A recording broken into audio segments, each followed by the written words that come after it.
Assalamualaikum warahmatullahi wabarakatuh.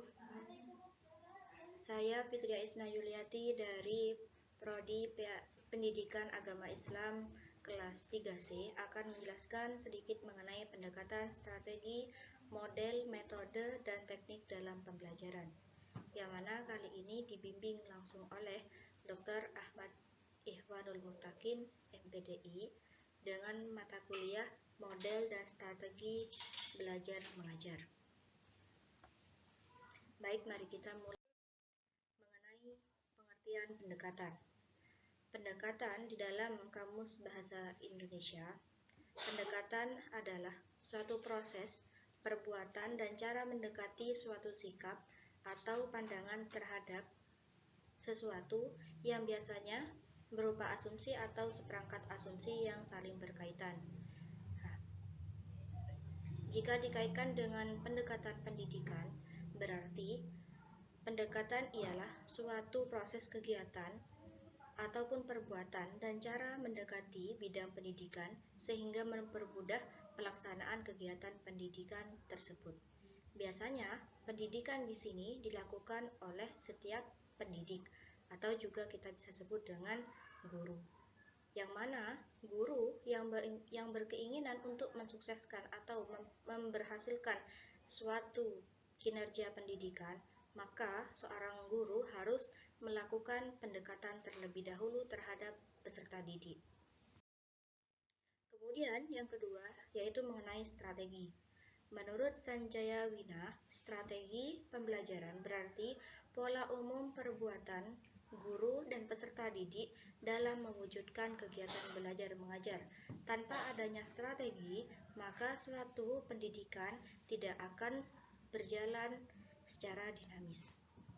Menurut Cropper, strategi pembelajaran merupakan pemilihan atas berbagai jenis latihan yang sesuai dengan tujuan pembelajaran yang ingin dicapai.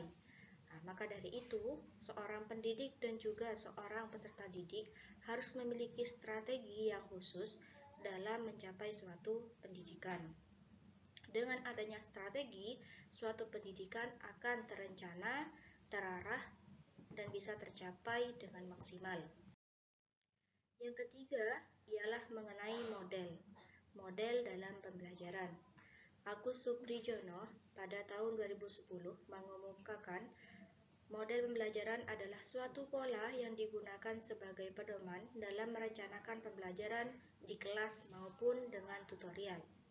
Sedangkan menurut Salvin sama pada tahun 2010 juga mengenai model pembelajaran menurut Salvin ialah suatu acuan kepada suatu pendekatan pembelajaran termasuk tujuan, sintaksnya, lingkungan, dan sistem pengolahannya. Tanpa menggunakan model, maka kelas cenderung diam, vakum, dan membosankan. Dengan hal yang sedemikian, maka seorang pendidik dan juga peserta didik harus memiliki suatu model tertentu agar suasana kelas bisa hidup dengan nyaman. Selanjutnya, di sini mengenai metode. Pengertian metode pembelajaran ialah cara sistematis dalam bentuk konkret berupa langkah-langkah untuk mengefektifkan pelaksanaan suatu pembelajaran.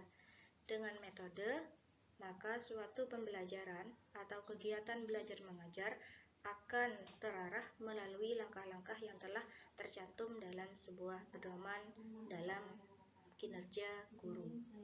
Dengan adanya metode, suatu pembelajaran akan terlaksana dengan maksimal.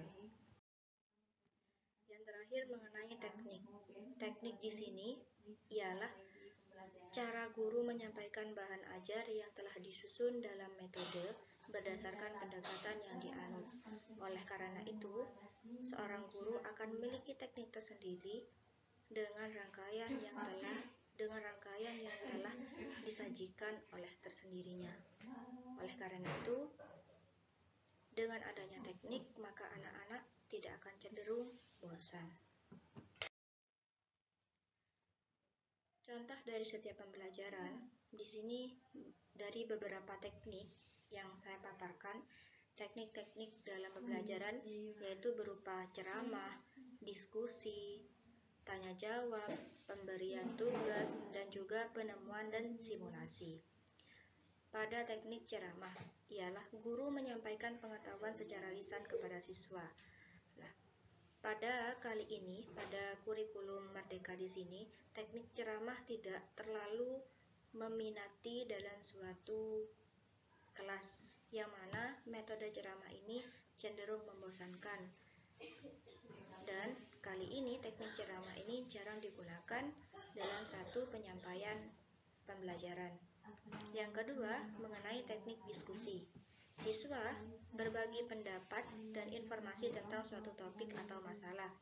Nah, di sini setiap guru pada teknik diskusi di sini akan membagi anak didiknya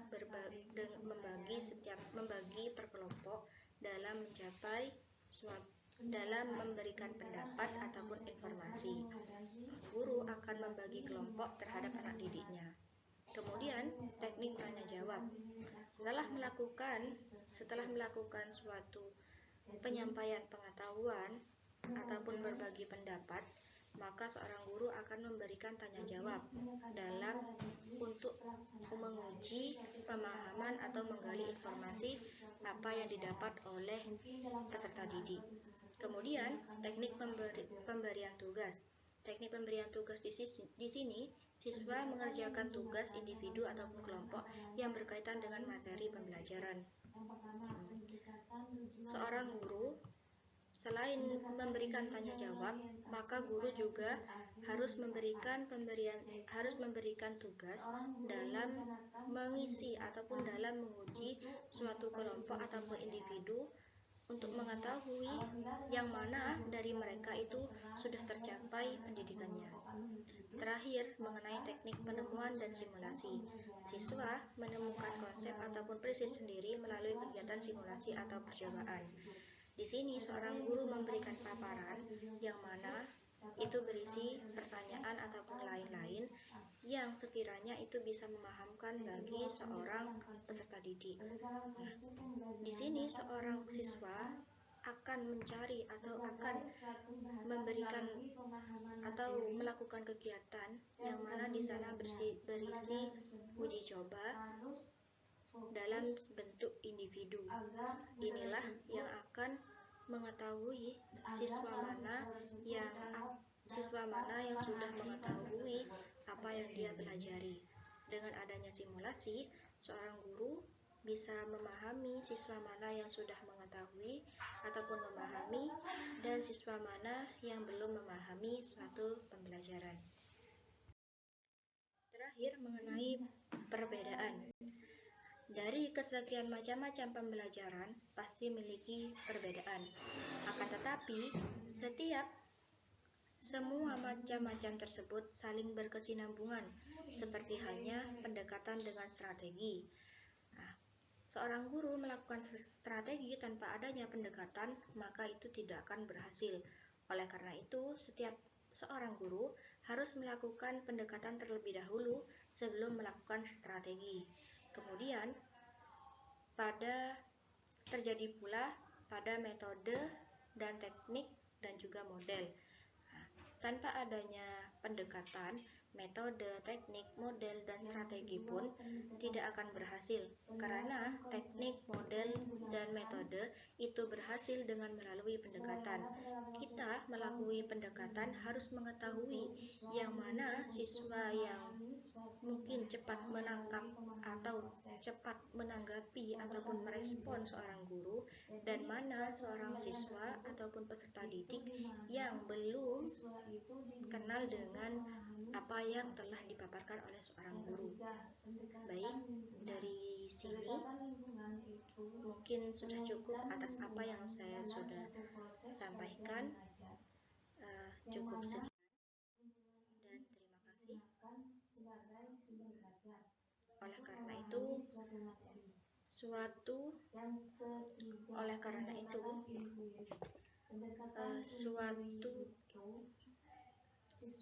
macam-macam pembelajaran baik dari pendekatan, model, teknik, itu sangatlah baik dan juga sangat penting dilakukan oleh setiap guru. Baik, terima kasih. Sekian, wassalamualaikum warahmatullahi wabarakatuh. Yaitu kegiatan belajar mengajar siswa.